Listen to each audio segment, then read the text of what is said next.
What's the difference between a war story and a fairy tale? Well, stay tuned and I'll explain.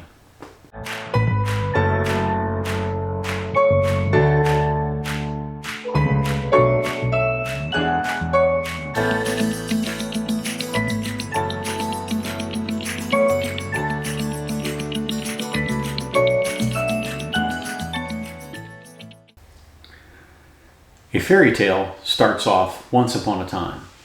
A war story starts off, you're not going to believe this, but. So, you're not going to believe this, but. I recently saw a question on one of the many boards that talk about legal questions about whether or not a funeral director is ever called to a murder scene.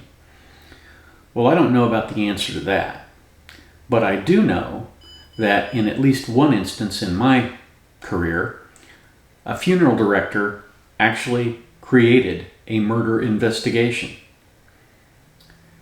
There was a gentleman in St. Charles County who was a resident in a nursing home. I'm not going to mention the name of the nursing home because that nursing home has changed hands several times, and I don't know that there's anything wrong with the current facility. But the nursing home had a policy of staffing at 40% of the Medicare budget. In other words, they artificially kept the number of staff low. And their hiring standards were not what I would call sterling. One of their nurses wore an ankle bracelet because she was on probation. She arranged to have her brother hired when he came to St. Louis, even though he was wanted for a drive-by shooting in Mississippi. Someone who might be willing to commit a drive-by shooting might not necessarily be the kind of person you want taking care of vulnerable old people in a nursing home. But for the people at this particular nursing home, it was just another day at the office, and they hired this individual. For some reason, and we believe it had something to do with him coughing in such a way that he spilled stuff onto the man's uniform. The man in question beat the resident to death with a wheelchair leg. Now, the man didn't die in the nursing home. He died at the hospital later on. And it was pretty obvious that he had suffered trauma. The man's bed was 6 inches off the floor because he had fallen out of bed previously. The nursing home recorded his death and his accident as having fallen out of bed. When his body was sent from the hospital to the funeral home, the funeral director looked at the man's face and upper body and asked what happened to him. And he was told that he had fallen out of bed.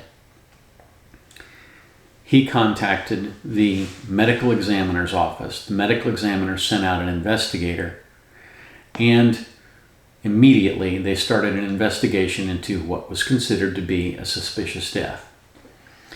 Eventually that wound up with a large settlement on behalf of the family of the man, and the nursing home was sued by the federal government. The chairman of the board was sent to prison for 16 months. The CEO was sent first to county jail for 12 months for not reporting the incident. And then he wound up doing an additional, I think it was 6 or 8 months in federal prison. Here's the scary thing. But for one man thinking that there could certainly be a crime here and taking the extraordinary step of calling the authorities and reporting it, that murder, that death, might have never gone noticed. Now, the individual who actually did the beating was not a particularly nice guy. He beat the resident, as I said, to death. He had severely beaten a child because the child had irritated him. And those cases were combined, and he was sentenced to 2 15-year terms in the state prison for abuse of an elder and for child abuse.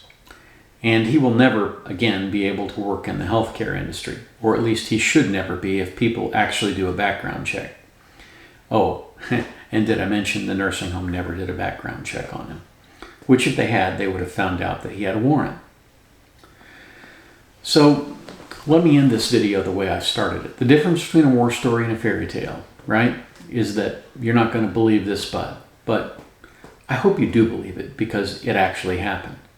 And more importantly, if you are thinking about a nursing home for someone that you love, go investigate it on a Wednesday. Go investigate it on a Wednesday after 3 o'clock. Walk in. Use your nose and use your eyes. If it doesn't smell clean, if it doesn't look clean, if the residents aren't being taken care of, that is not the place for your loved one. Because you may never know what goes on when you're not there. And because you don't know, you can't protect the person that you love. So for heaven's sakes, please make sure if you put somebody into a nursing home that it's a good institution and that they will take good care of your loved one. If you found this interesting or helpful, I hope that you would do me a favor and smash the like button and leave me a comment down below. If you have questions, leave a question in the comments. I'll certainly try to get that question answered for you. Again, this isn't legal advice. It's simply discussion about things that have happened in the law. And if you need legal advice, you need to see a lawyer in your jurisdiction. If you would, I'd appreciate it if you'd subscribe to the channel so that you could be notified every time we release a video. All you have to do is touch the little notification bell, select all, and every time we post a video, it will come out and you will see it. Thanks again for watching and have a terrific day.